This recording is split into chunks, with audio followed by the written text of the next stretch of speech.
창세기 8장 15절부터 19절 말씀입니다. 저와 여러분이 한 절씩 교독하겠습니다. 하나님이 노아에게 말씀하여 이르시되 너는 내 아내와 내 아들들과 내 며느리들과 함께 방주에서 나오고 너와 함께한 모든 혈육 있는 생물 곧 새와 가축과 땅에 기는 모든 것을 다 이끌어내라. 이것들이 땅에서 생육하고 땅에서 번성하리라 하시매 노아가 그 아들들과 그의 아내와 그 며느리들과 함께 나왔고, 함께 읽겠습니다. 땅 위의 동물 곧 모든 짐승과 모든 기는 것과 모든 새도 그 종류대로 방주에서 나왔더라. 아멘. 하나님은 어떤 방법으로 일하실까요? 그 대답은 순종을 통해 일하신다라는 것입니다. 노아는 하나님의 말씀을 분별했던 사람이고 그 말씀대로 다 준행했다라고 기록된 사람이죠. 하나님은 그런 노아에게 방주를 지으라 말씀하셨고 노아는 그 말씀대로 방주를 지었습니다. 방주를 다 지은 후에 하나님은 모든 각종 동물들을 방주로 들여보내라 말씀하셨고 노아는 그 말씀대로 동물들을 들여보냈습니다. 그리고 오늘 본문 14절의 말씀을 보시면 하나님께서 노아에게 방주에서 나오라 말씀하십니다. 그리고 16절 말씀처럼 그리고 16절과 같이 노아는 그 말씀에 따라 방주에서 나옵니다. 18절에도 19절에도 며느리들과 함께 나왔고 또 방주에서 나왔더라라고 기록하고 있죠. 사실 하나님의 입장에서는 이런 방식이 훨씬 번거롭고 힘이 드는 일입니다. 전지전능하신 하나님, 천지 만물을 말씀 한마디로 지으실 수 있는 분이 우리 하나님이시기 때문이죠. 그런데 하나님은 일일이 노아에게 할 일을 말씀해 주십니다. 그리고 노아가 그 일을 다 순종할 때까지 기다리시는 아주 비효율적이고 힘든 방식을 일부러 택하십니다. 예수님께서 오병이어 기적을 일으키실 때를 한번 생각해 보십시오. 우리 주님이 물고기 2마리와 보리떡 5개가 있으셔야만 오병이어 기적을 일으키실 수 있는 분이셨습니까? 그렇지 않습니다. 무에서 유를 창조하시는 분이 바로 하나님이시지 않습니까?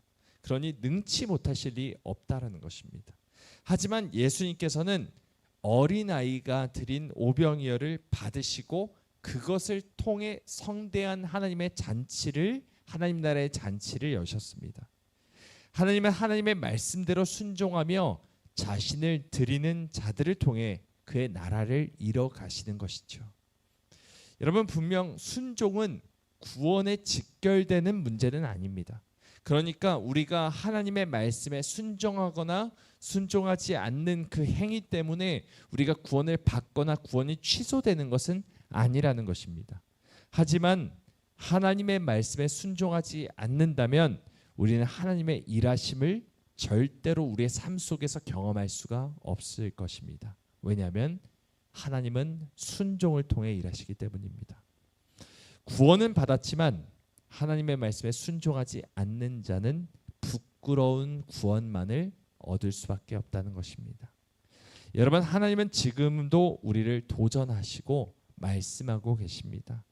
하나님과 함께 동역하는 자리로 초대하고 계십니다. 이사야 62장 말씀을 보시면 이런 말씀이 나옵니다. 예루살렘이여, 내가 너의 성벽 위에 파수꾼을 세우고 그들로 하여금 주야로 계속 잠잠하지 않게 하였느니라. 너희 여호와로 기억하시게 하는 자들아, 너희는 쉬지 말며 또 여호와께서 예루살렘을 세워 세상에서 찬송을 받게 하시기까지 그로 쉬지 못하시게 하라. 너희는 쉬지 말며 그로 쉬지 못하시게 하라라고 말씀합니다. 이것이 무슨 뜻입니까? 우리가 하나님의 말씀에 따라 순종해야만, 우리가 쉬지 말아야만 하나님께서 비로소 일하신다라는 말씀입니다. 노아의 시대에도, 예수님의 시대에도, 그리고 지금 이 순간에도 하나님은 순종을 통해 일하시는 줄 믿습니다. 우리가 주님의 말씀을 듣고도 움직이지 않는다면 그분의 능력을 경험하지 못할 뿐만 아니라 우리는 그 놀라운 하나님의 계획에서 제외될 수밖에 없습니다. 하나님은 능력이 없어서 우리를 통해 일하시는 것이 아닙니다. 우리에게 도와달라고 말씀하시는 것이 아닙니다.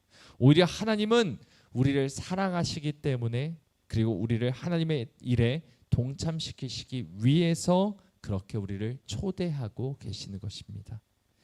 여러분, 하나님은 충분히 하늘에서 말씀 한마디로도 금으로 된 완벽한 방주를 하늘로부터 떨어뜨리실 수 있는 분이셨습니다. 하지만 그렇게 일하지 않으십니다.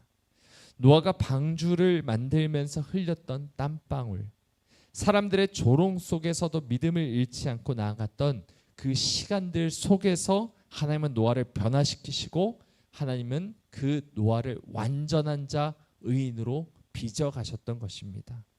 우리의 삶 역시도 마찬가지입니다. 하나님은 우리가 말씀에 순종해 나가는 그 여정 가운데 우리의 믿음을 자라게 하시고 우리의 마음을 하나님의 형상으로 다듬어 가시는 줄 믿으시기 바랍니다.